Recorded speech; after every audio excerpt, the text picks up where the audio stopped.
Joyful in hope. Marami pong pagkakataon sa buhay natin na napakadaling magsaya, napakadaling maging joyful.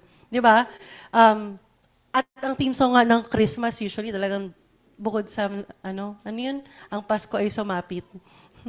Talagang joy to the world. Kasi lahat po sa panahong ito ay nagdiriwang dahil si Jesus Christ ay ipinanganak. 'Di ba? Nang panahon itong season na 'to. Ayoko na lang pong magdadagdag ng mga unnecessary. Pero pag-usapan natin sa susunod kung kailan nga ba talaga pinanganak si Jesus Christ. Pero sa season po na 'to, Christmas season, lahat, lalo sa Pilipinas, September months pa lang, nagde-decorate na sila ng Christmas, pang-Christmas. Kasi napaka-joyous occasion ng Pasko. Marami din pong pagkakataon sa buhay natin na magiging joyful ka. Sa pagiging joyful mo na parang natural lang, yung nagse-celebrate ka. For example, kapag ka nga Christmas season, makakatanggap ka ng mga regalo or mamimigay ka ng mga regalo, magkikita-kita kayo ng mga family mo na hindi mo madalas nakikita. Napakadaling mag-celebrate. During wedding, di ba? Nagiging united ang family ng both sides. During mga life events like graduation, or nakakuha ka ng bagong trabaho, nakapasa ka sa pangarap mong university, mga time na makakakita ako ng developmental milestones ni Gami. Excited na nga po kami makita siyang maglakad na walang hawak Or, madali din maging joyful kapag sinagot ng Diyos ang matagal mo nang pinapanalangin. Di ba? Kapag ang tagal-tagal mo na siyang kinukulit, tapos the moment na naging answered prayer, yung request mo sa God, happy ka. You are very joyful. Pero po, itong joy na sinasabi, ang kagalakan, meron tong kakaibang paraan kung paano minamanifest sa buhay nating lahat. Madalas, hindi natin napapansin na nagpapakita itong si joy sa mga panahong nandun tayo sa darkest moments natin. At doon, pinapanganak ang hope. Kaya ito ang ating pag-uusapan natin, joyful in hope. Magiging galak tayo dahil tayo ay umaasa. Magkakaroon tayo ng kagalakan sa pag-asa. So, dalawang bagay po ang nasa title natin. Isa ay hope at isa ay joy. Hope, sinasabi po dito na it is rooted in God's character and not in circumstance. Ang hope or ang pag-asa, ito po ay galing sa Diyos. Sa kung sino ang Diyos na ating sinasamba. Sa Lamentations po, hindi natin pupuntahan, pero nung time na to, ang nangyari kasi, kilala niyo ba yung isang prophet, si Jeremiah? Ang nangyari po dun sa book na Lamentations na kanyang sinulat, ay ang Jerusalem ay nawasak dahil sa kagagawa ng kalaban nila. So, ang dami po niyang sinasabi dito sa book na to, na talagang ang Tagalog ng Lamentations ay panaghoy. Or talagang nananaghoy siya dahil siya yung nahihirapan. Puntahan natin later kung ano nga ba yung conclusion niya. Pero ang mundo po, in short, ang mundo nito ni Jeremiah during the Book of Lamentations, parang pinagsakloban na talaga ng langit at lupa. May experience na ba kayong ganun? Yung parang sobrang depressed mo na, parang wala ka nang nakikitang liwanag. Parang ang dilim-dilim ng mundo kasi talagang ang lungkot mo. Para kang pinagsakloban. Alam niyo ba yung term na yun? Yung pinagsakloban ka ng langit at lupa. Ganun po yung nangyari sa Book of Lamentations. The world was falling apart. Literally. Kasi nga talagang nagunaw yung Jerusalem nung time na yun Hindi ko alam kung sino dito ang nakaranas na ng totoong gera. Ayoko na lang po mag-pinpoint ng mga edad nyo. Pero for sure, yung mga medyo matatanda, baka closer dun sa time na yun. Ang totoong gera ay napakagulo. At yun po yung nangyayari sa Book of Lamentations. Pero, sige na nga, puntahan na lang natin. Pupunta tayo dito sa, sinabi ni Jeremiah, dapat pang ending pa i-shortcut ko na lang talaga, tapos na tayo. Sabi dito sa Lamentations chapter 3, but this I call to mind, and therefore I have hope. Ito po, ang sitwasyon ni Jeremiah, nung sinusulat niya to, naggunaw ang bayang tinitirhan niya. Sige, hindi na lang gera. Sunog. May naka-experience na ba ng sunog? Lindol, baha. For sure, meron ilan sa atin. Lahat ng yan, di ba, mawawala yung gamit mo kapag binaha or nasunog. Yung kay Jeremiah po, nung time niya, nagunaw yung talagang bayan niya. So, walang natitira. Pero ito yung sinabi niya, but this, ito daw yung nilagay niya sa kanyang isip, and therefore I have hope. Ano yung nilagay niya sa isip niya? The steadfast love of the Lord never ceases. His mercies never come to an end. They are new every morning. Great is His faithfulness. Yun po yung nasa isip ni Jeremiah kung bakit siya nagkaroon ng hope, kung bakit siya nagkaroon ng pag-asa. Dahil ang pag-asa, hindi yan dumadating sa sitwasyon ng buhay natin. Ang pag-asa, meron tayong pag-asa dahil ang Diyos natin ay faithful. Ang Diyos natin ay banal at tapat sa kanyang mga pangako. Kaya tayo may pag-asa. Kahit gaano pa kagulo yung mundo, gaano kaingay, gaano ka ka-devastated, gaano ka ka-depressed, gaano ka ka-worried or anxious, yung pag-asa na yan, hindi po yan mananakaw. As long as alam mo na ang Diyos na nagbigay sa'yo ng pag-asa ay tapat. Hindi mababago yan. Pangalawa, na point na gusto kong sabihin, hope focuses on the coming kingdom. Ang pag-asa or ang hope, ito ay isang bagay na hindi pa dumadating.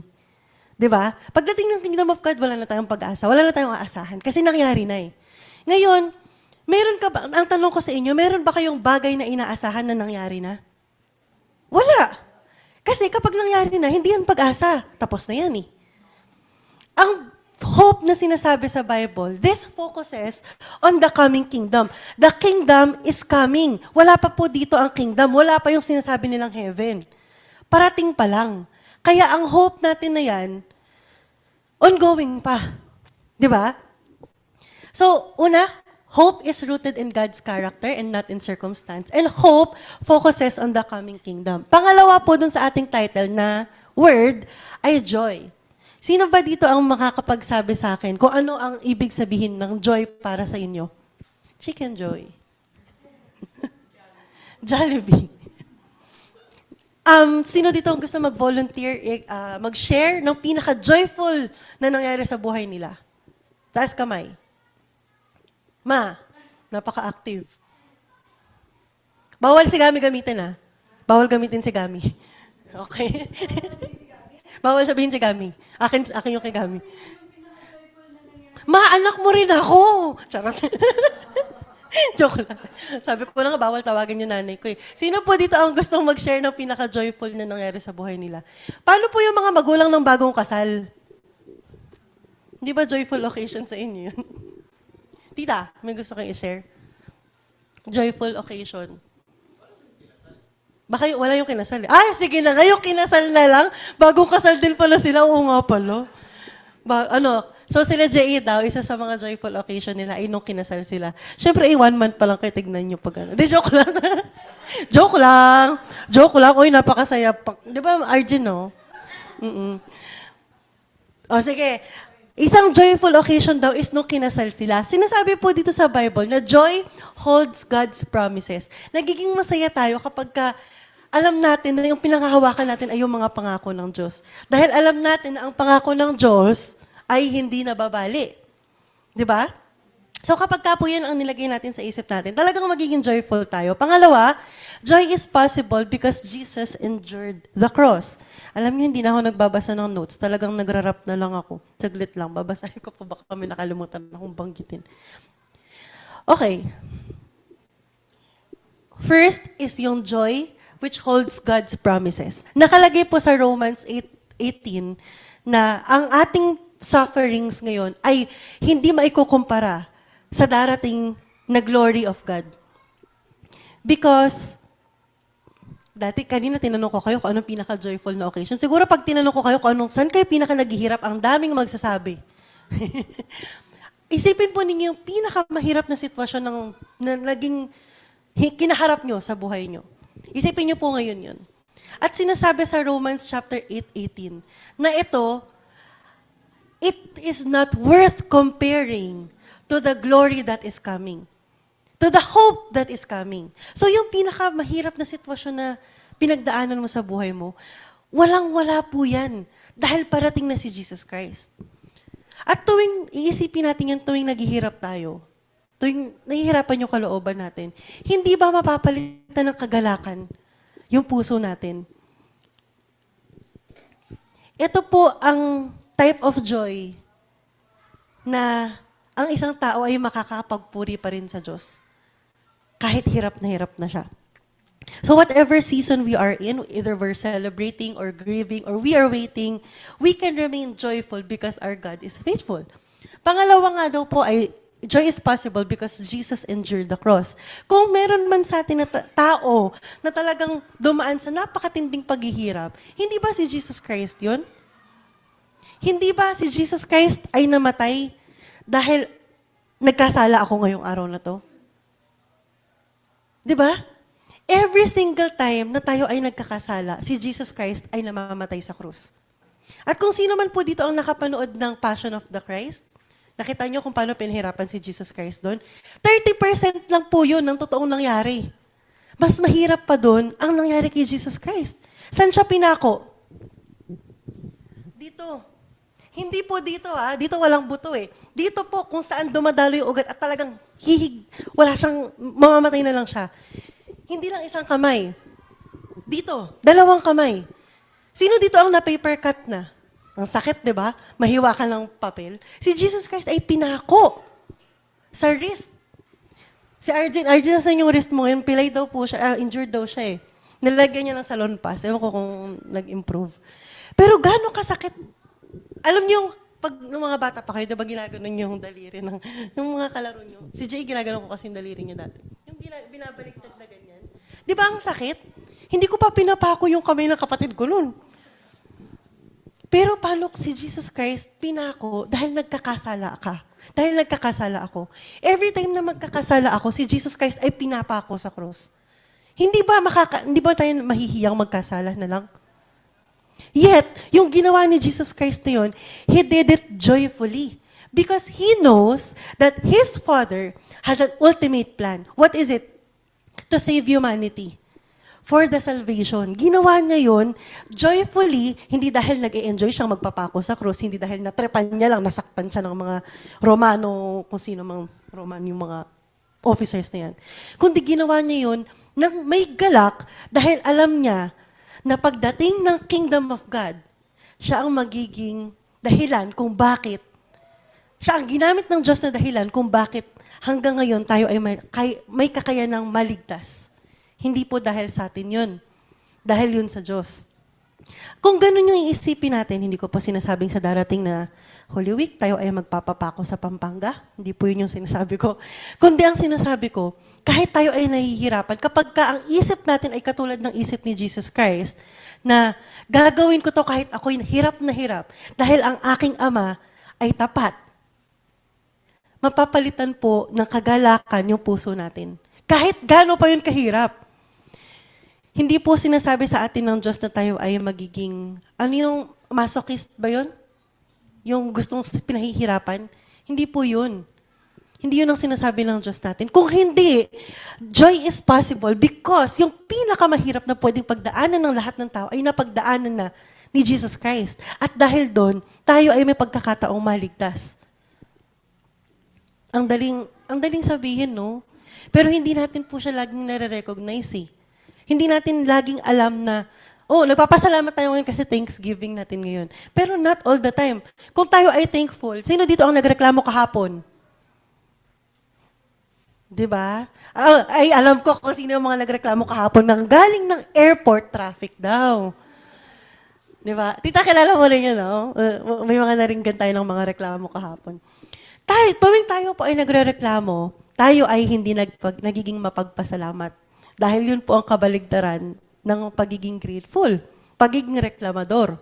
Kaya nga pinipilit ko na po yung sarili ko na huwag magreklamo. So, sa totoo lang po, kasi ito, ang nangyari po kasi, ang nanay ko ay napaka-hectic ng schedule ng mga nakaraang linggo. Ang sabi niya, ako magtuturo sa Thanksgiving. Di ang saya ko, di ba? Before pa po nun, may 2 weeks na yung kapatid ko yung nagturo. Di ang saya ko rin. Sabi niya, pero nung medyo nararamdaman niya na napapagod siya, si mama, pero anak, mag-prepare ka din. Pag yun na po ang litanya ng nanay ko, alam niyo na kung ano mangyayari. Ibig sabihin, nako, pass the baton. So, nung pinag-pray ko kung ano yung i-share ko ngayon, ang hirap. Kasi parang, Ang theme namin ay Joyful in Hope. Joyful in Hope. December 1. Ano nangyari sa amin? December 1 po, sinugod namin ulit si Gami sa ospital. Wala, iyak. Hindi ako umiyak. Kaya nung iniisip ko, nung pinagpipray ko itong teaching na to, sabi ko, Ama, kaya ko ba? Kaya ko ba mag-explain ng pagiging joyful? Ano pa po to weeks before, nung pinuput together ko itong teaching. Because the truth is, napakadaling basahin ng mga verses, napakadaling i-memorize ng hope and joy. Pero nung dumating yung moment na para sa sarili ko na siya, kailangan ko siyang i-apply, ang hirap. Sobrang hirap talaga. And nung December 1 po, ako kasi yung taong tipong, alam ko, ang daming beses na ito narinig ni RJ, ni mama nila J.A. Ako yung taong kahit siguro 50-50 na ako, ayokong pumunta sa ospital. Parang, hindi, kaya ni Ama yun. Kaya ni Ama yung, kaya pagalingin ni Ama yung sakit ng ulo ko. May time pa po dati si mama po, pag inis na sa akin yan. Si mama po kasi, pag mag-aalala yan, hindi yan malambing. Mainit yung ulo niyan. Sobrang init ng ulo niya talaga. So every time na, medyo sakitin po ako, di ba? Every time na magkakasakit ako, ang init-init talaga ng ulo niya sa akin. Tapos may dadating sa point na if malala na yung sakit ko, sabi niya, ano, dadalhin na kita sa ospital. Ay, ganun po talaga yung line. Ganun din po yung tono. So every time, syempre, dahil nga po ako, ayoko talaga. Siguro, dahil din may trauma ako nung bata pa ako, inoperahan ako sa puso, di ba? Syempre, every time ako, parang, ayoko, bigyan mo lang ako ng biogesic, ganyan. Ayoko po talaga pumunta sa ospital. Ngayong may anak na ako, yung asawa ko, dahil kumuha siya ng health card, dali na natin na si Gami sa emergency room. So, noong December 1, grabe po talaga. First time ko talaga na-realize sa sarili ko na nagkaroon pala ako ng trauma. Nung papunta kami sa ospital, kasi ganito po yan, si Gami di ba nag-NICU, tapos inuwi namin for 1 month. Tapos last year, kinailangan namin siyang dalhin sa ER. Pagdating namin sa ER, septic shock na pala siya. Noon yung September 25, last year, dala namin siya sa ER, hindi namin alam, septic shock na pala siya. Yung oxygen niya halos wala na, yung pulse rate niya halos wala niya. Talagang mamamatay na talaga siya. Ang nagpa-check sa clinic, basta, mahaba na, nagrarap na nga ako dito. Tapos, nung papunta po kami noong September 28, si Gami po, karga ko siya ng ganito. Ganyan. Nung December 1, papunta kami sa ospital, tulog si Gami, karga ko ulit siya ng ganito. Tapos nung tinitingnan ko siya, hindi ko talaga makalma yung puso ko kasi parang yung hinga niya, parang wala na naman. Tapos parang sa paningin ko, nangingitim na naman siya. Yung trauma, nandoon. First time ko po na-realize na, Ama, bakit ako may trauma? Akala ko, tapos na ako dito, God. Akala ko tapos na tayo sa ganito. Ubot sipon lang po ito, Ama, bakit ganito yung nararamdaman ko? So nung papunta po na yun, alam niyo, pagpasok namin ng ER, hindi po kasi pwede sa St. Luke's na dalawa agad yung kasama. Buti na lang pinayagan kami. Pero nung una, na dalawa lang kami ni Gami. Halos hindi po ako makahinga. Tapos talagang yung palpitations ko, sobrang lala. Tapos nanginginig ako. Karga ko siya, tapos tulog siya. Tapos sobrang hindi ko po talaga makontrol. As in, hindi ko talaga maintindihan. Yung feeling na yun. And then, yung amoy ng ospital, yung tulog ng mga machines, ayun na naman. Tapos parang sabi ko kay Ama, God, hindi to pwede mangyari sa akin. Bakit ako nagkakaroon ng ganitong trauma? Di ba nagdiwala na ako sa'yo? Di ba sa'yo na to? So, nung na-realize ko po yun, nung time na yun, sabi ko, teka lang, baka nawawala ako. Ayan, yung ER scare. This is not something that I can just be strong about. Totoo siya eh. Hindi ko pwedeng sabihin sa isip ko na, hoy, maging matapang ka, tanggalin mo yung isip, tanggalin mo yung takot mo. Kaya ni Ama yan. Kaya kong sabihin yun, pero hindi ko magawa. It's not something that I can pretend na okay lang ako. Hindi talaga. Sobrang hindi talaga ako okay. This is not something that I can turn into joy by myself. Mag-isa po ako ng tasigami, hindi ko kaya. Kailangan ko ang Diyos. Pero nung time po na yun, yung unang pasok ka sa ER, I was not thinking about joy. I was not thinking about hope. Puro ko sinasabi kay Ama na, bakit Ama? Di ba? Tapos, alam ko, Ama, pinagkatiwala ko na to sa'yo eh. Bakit, hindi pa ako naiinis sa Diyos ha? To clarify, hindi ako naiinis sa Diyos. Naiinis ako sa sarili ko kung bakit ko nararamdaman yun. Ang buong akala ko, ibinigay ko na siya sa God. Pero bakit ganun yung nararamdaman ko? Hindi ko kinwestiyon ng God, kina-question ko yung utak ko. Sabi ko, bakit ba ganito yung utak ko? So, it humbled me. When you forget your own hope, you lose joy. And, kaya nga, naging humble ako, na parang, paano ko ituturo to after ng mga nangyari? After ng sunod-sunod na nangyari. I can know the verses, I can quote the verses, I can preach the lesson, I can remind you about being joyous, being joyful in hope. Pero bakit hindi ko siya nagawa? Am I the right one na nandito nakaharap sa inyo after ng mga pangyayari na yun? Parang hindi ako credible. Because now you understand. True po. For a moment talaga nawala. Hindi yung hope about Jesus Christ. Nawala yung hope ko na bakit si Gami hindi mabuhay ng normal. Yun yung nawala sa akin. Tapos naalala ko, hanggang nung na-admit na kami sa kwarto, tapos gustong-gusto ko na umalis sa ER kasi sabi, i-admit po kayo, i-admit kayo. Tapos ayoko na sa ER kasi nga ang daming magulo. Tapos yung trauma is nandun. Tapos iniinitan ko na ng ulo si Arjen na parang i-follow up mo na yung room. Please, i-follow up mo na yung room. Ayoko na talaga dito.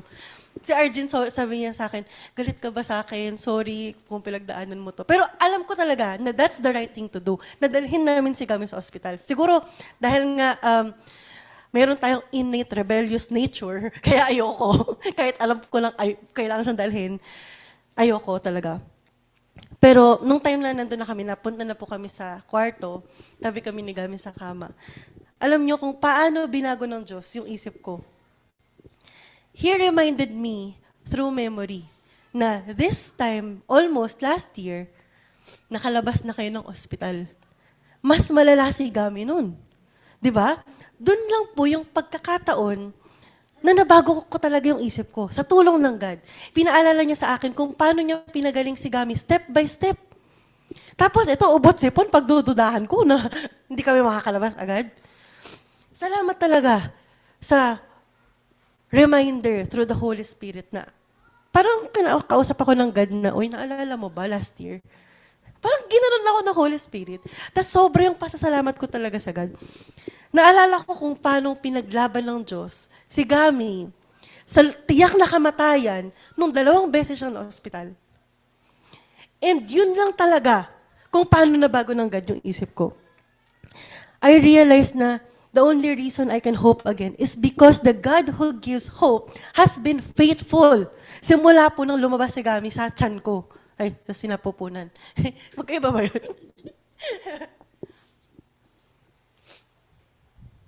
Joy is not born in peaceful seasons. It is born in impossible places. Tapos alam niyo po kung bakit blessed na blessed pa ako. Nung time po na naka-admit si Gami sa ospital, ang main concern namin is ayaw niyo kumain. Lahat po ng food na ipapatry namin sa kanya, nanlalata na siya, so kailangan niya i-dextrose, di ba? Tapos, gusto na kaming palabasin ng doktor, pero ako, parang nag-aalala ako kung kakain ba si Gami. And alam niyo po, kilala ng God ang anak niya.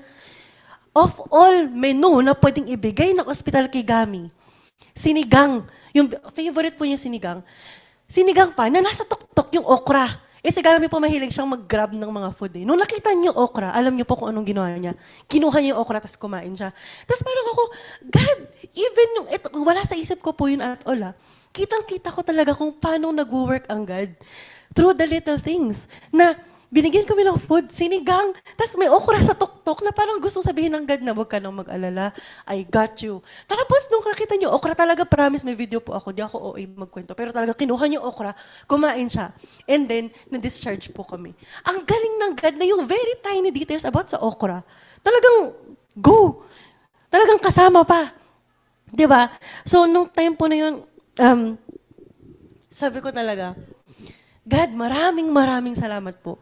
Parang lahat ginamit ng God to comfort us, yung pagpunta nila JA, na hindi sila nagpabayad ng diaper ni Gami. Kasi usually si JA naniningil po ng lahat ng bibilhin niya. Pero di niya pinabayad. Di ba comfort yun ng God? Nung nagpunta sila ni Ninong Eugene, si Ninang Ling, si Ninang Ime, comfort yun ng God. Ang comforting magkaroon ng taong kasama mo sa ospital to pray with you. Parang lahat ng pwedeng ipang-comfort ng God sa amin, ginawa niya. Kasi talagang sobrang hirap po. I mean, ubot sipon lang to. Alam pong marami pang pagdadaanan si Gami. Pero I pray, nahuli na yun. At saka, na hindi ako ganun magre-react. Kasi, I now know how to be joyful in hope while I am struggling. That's when I understood na joy is not born in peaceful seasons. It is born in places where you are trembling, when you are full of fear. Puro takot na lang when you're tired, when your hope feels so small. Nandun mo makikita yung joy na galing sa Diyos. Yung joy na hindi naiintindihan ng tao. Hindi kayang arukin ng utak ng tao. Dahil itong joy po na to, ito yung totoong joy na galing sa Diyos. Ito yung joy na hindi kayang ipamana sa'yo ng kahit na sino. Na kahit na anong bagay, hindi kayang i-replace. Yan po yung pagiging joyful natin. And when you are joyful in hope, ibig sabihin po nun, you are struggling. Hindi ka joyful because you are joyful. You are joyful in hope because you are struggling with something. And every day, we are struggling. Saan tayo nagsastruggle? Sa kasalanan. Lagi tayo nagsastruggle sa kasalanan. Hindi ba sinasabi sa atin sa Matthew na every time na magkakasala ka, dapat magluluksa ka? Kailan tayo nagluluksa? Pag may namamatayan. Pero hindi ba mas malala ang pagkamatay natin sa relationship natin sa God kaysa sa physical na kamatayan? So every time na nagkakasala tayo, hindi ba talaga karapat-dapat na magluksa tayo? Kung ayaw mo magluksa, huwag kang magkasala. Di ba? Yun ang sinasabi sa atin ng Bible eh. Being joyful in hope means hindi dahil hindi ka nasasaktan, but because even when you're hurting, hi, anak. You know the one who promised is faithful. That is being joyful in hope. So, dahil gising na si Gami, meron po akong isi-share na 3 moves, dance moves, to be joyful in hope. First, look up. Sige nga, look up. O, di ba? You look up to God's character. Ito po ang 3 moves na isasuggest ko para tayo ay magiging joyful in hope parate. You look up. You look up to God's character. Isipin po natin lagi kung sino ba ang God na nagbigay sa atin ng living hope, ng buhay na pag-asa. Sino siya? You look up. Next is you look back. Sige nga, kaya pa ba ng mga leg? Pa-try nga. Bababali. You look back and remember God's works. You look up and you will see kung sino ang Diyos. You look back and remember His works. Hindi lang po yung mga work na ginawa niya na ang dami na sa Bible, for sure. Hindi pa natin yan kabisado lahat. Pero you look back on your life and see God working through you. And see how you experience God. And then last, you look forward. O kayang-kaya niya na, wala lang masakit na leeg. You look forward and you look forward to God's promises. Ano ang ultimate na plano ng God? Tapos na yung sinacrifice niya yung kaisa-isa niyang anak. We look forward to the return of the coming King. We look forward because Jesus is alive. At babalik siya. Jesus died, He rose again, and He will come back at i-fulfill na po ang ultimate promise ng God na dadating yung kingdom niya. That's what we are looking forward to. You look up to God, who He is. You look back on how He worked through you. And you look forward to His ultimate promise of the coming kingdom. Kapag kayang 3 po ay ginawa natin, lahat ng pinagdadaanan natin, kahit anong struggles pa yan, mapapalitan po ng joy and ng hope yung buhay natin. At pag napalitan po ng joy and hope ang ating buhay, hindi ba tayo ay magiging mapagpasalamat sa God? Hindi ba makikita natin ang lahat ng ginawa niya sa buhay natin? Ang daling alalahanin nito, ang sarap alalahanin nito. Lalo sa mga panahong tayo ay puno ng reklamo. Di ba? Hope looks beyond today. More than sa pinagdadaanan natin ngayon, yung hope napakalaking bagay. 'Di ba, ang sabi nga po sa Bible, it is our anchor. Kapag ka ikaw ay isang boat, kailangan mo ng anchor para hindi ka madadaling matangay ng alon. Hope is our anchor. Joy becomes possible when we remember that God is not finished. So, yung last ko nga dapat na slide. Hope is what keeps our joy alive. If you forget about hope, you will never feel joyful. And yung sa sinasabi po sa Lamentations chapter 3, 21 to 22, but this I call to mind and therefore I have hope. The steadfast love of the Lord never ceases. His mercies never come to an end. They are new every morning. Great is your faithfulness. Kung yan po ang ating isa sa isip, gusto niyo po babasahin ko sa Tagalog. Maganda kasi sa English kasi memorize nyo natin eh. Babasahin ko po sa Tagalog Wait lang.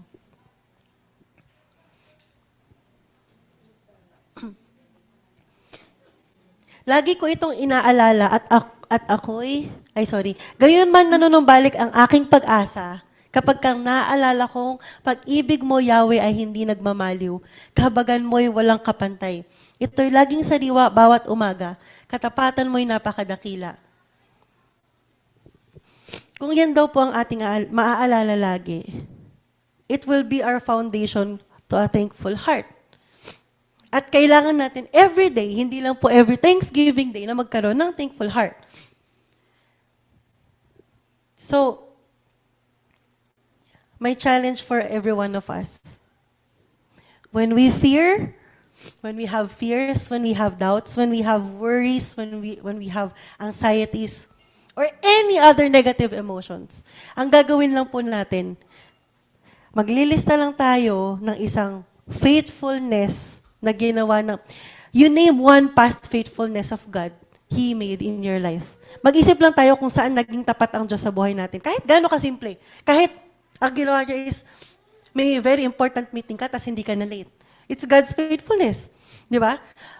So every time na meron tayong kaharaping negative emotion, mag-isip lang tayo ng faithfulness ng God na ginawa niya hindi sa Bible, kundi sa buhay natin. And we will see kung paanong babaguhin ng God ang perspective natin that time. Aming Amang Yahweh, maraming salamat po sa pag-asang ibinigay mo sa amin, sa napakasarap na kagalakan na aming nakakamtan tuwing naaalala namin ng iyong mga gawa sa buhay namin. Ama, maraming salamat po sa katapatan mo, sa pagmamahal mo sa aming lahat. Hindi po kami, Ama, deserving, pero napaka-mapagmahal mo, aming Ama. At ngayon, natatawag ka po naming Ama. Maraming salamat po na nakakasamba kami sa inyo ng diretso, nakakausap ka namin ng diretso. Salamat na nararamdaman ka po namin at na-experience ka namin sa buhay namin. Ama, tulungan niyo po na wag namin i-take for granted ang iyong pag-ibig sa amin. Bagkos, ibalik po namin ito ng lahat ng mayroon kami, sapagkat nararapat ka po naming alayan ng papuri, pagsamba at pagluluwalhati. Sa iyo ang buhay namin, Ama. At kaya tulungan niyo kami sa kung paano po namin maipapamuhay ang buhay na nais mo. Gusto po namin kayong makapiling sa inyong kaharian. Kaya tulungan niyo kami, Ama. Patatagin niyo po kami sa aming pananampalataya. Tulungan niyo kaming maging masunurin at disiplinahin mo kami na inyong mga anak. Maraming salamat po at ito po ang aming samot dalangin sa ngalan ng inyong anak na si Jesucristo. Amen.